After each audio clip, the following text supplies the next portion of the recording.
very soon. Let's discuss with Republican Congressman Marlin Stutzman of Indiana. Congressman, thank you so much for sharing part of your afternoon with us. So for Americans hearing these assurances that it's a temporary blip, that everyone should just relax, that doesn't help ease the economic burden they're facing, right? So what is your message to constituents facing these higher prices? Yeah, Boris, great to be with you. And I think it's hard to say to the American people to relax because it has been a tough 5 years coming out of COVID. Inflation was sky high during the Biden administration. Of course, the prices were coming down. Inflation was coming down under Trump and Republican policies.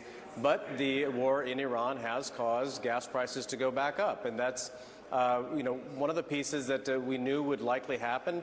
And I believe that the best way to get prices back down is exactly what President Trump is doing, and that's ending this war, finding international partners, especially China, and that's why he's in China, is to say, look, we can't let Iran control the Strait of Hormuz by themselves. This has to be an international coalition, and be sure that the flow of gas and oil and fertilizers can go in and out of the Strait of Hormuz freely. So I think that's what the important piece is here.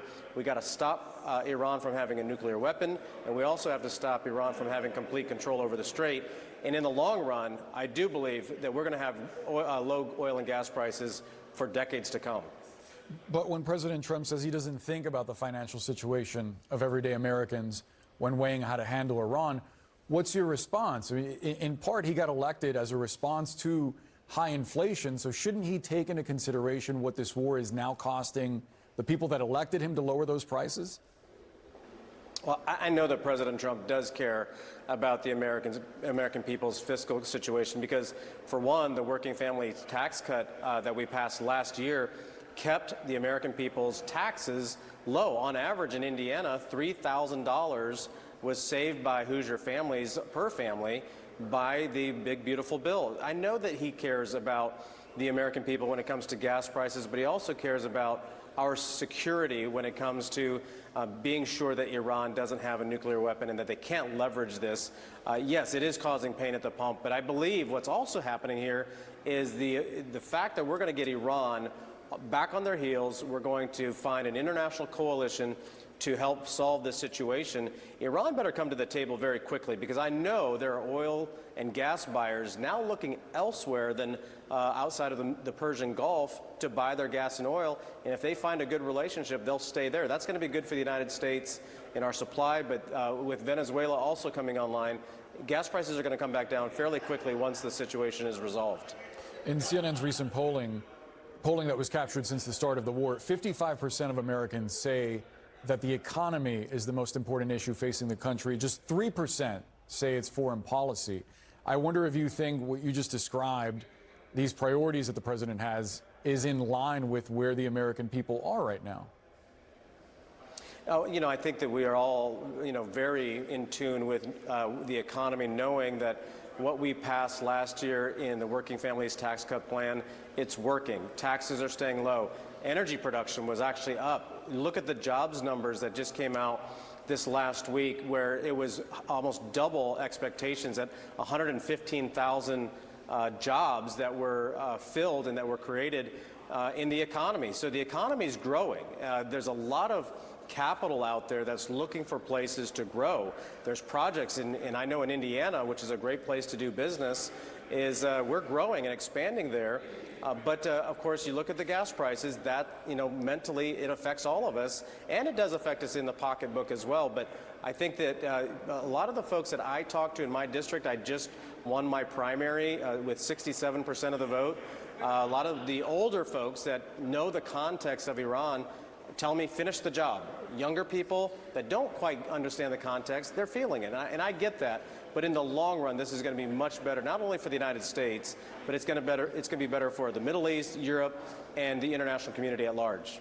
There are greater questions generally about the cost, and what I mean by that is, as you described the jobs report that came out, it showed a boost in jobs numbers, but wages didn't grow as expected, and now you have inflation growing faster than wages. At the same time, we have this reporting in the New York Times based on U.S. intelligence assessments that have been shared with lawmakers that shows that Iran apparently still fields 70% of its mobile launchers across the country, retaining 70% of its pre-war missile stockpile. 30 of 33 launch sites around the Strait of Hormuz still operational. So we're a month into the ceasefire that has stalled. Americans are paying more for just about everything, and it doesn't seem like we're any closer to a resolution. How does that land with you, especially just 6 months out from midterms? I think we are closer to a resolution. I mean, Iran is not fighting back. They're not launching missiles into Israel like they were. They're not launching missiles into Lebanon or the UAE or, of course, into Qatar or Saudi Arabia. They were as of a few they're not days ago, fighting back. Congressman. Right, but not at the level that they were at the beginning of the conflict. I mean, it has definitely died down. Talking to my sources in the Middle East, they're definitely seeing a much quieter Middle East. And I think that also the IRGC is completely disrupted. I would not be surprised if the Ayatollah's son was dead. I think that that's why there's a power struggle within the IRGC. They want to maintain power. I was talking to an Iranian reporter yesterday. And the people are trying to step up. They are trying to build up and defend themselves, overthrow the IRGC, and take their country back. So, yes, this is taking much longer than what it did in Venezuela with Maduro. You know, that was kind of like out of a Mission Impossible movie.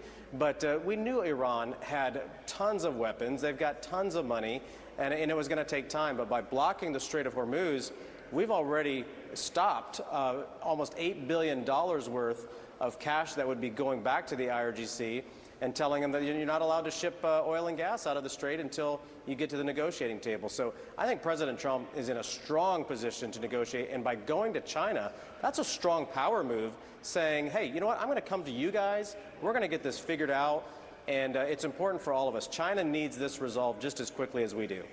And Congressman Marlin Stutzman, we'll leave the conversation there. Look forward to the next one. Thanks so much. Thanks, Boris. Of course. Still ahead on CNN News Central, better fix this glitch. Why Waymo is recalling thousands of its robo-taxis. This May, Renewal by Andersen wants to give you a huge win. You can have our award-winning windows and doors right now, and you don't have to pay us a dime for 2 years. You can try to pay us during the first 2 years, but we don't want it. Really, we don't want it. Save it, spend it, go buy a pony, whatever you want to do. And of all the things you can do for your home, going with us is one of the best decisions you can make. Why? Because choosing Renewal by Andersen to replace your windows and doors makes your home worth more. 3 out of 4 real estate agents surveyed agree Andersen products increase a home's value by at least 10%. Do the math. I think you're going to be happy. And when you're ready to sell your home, it's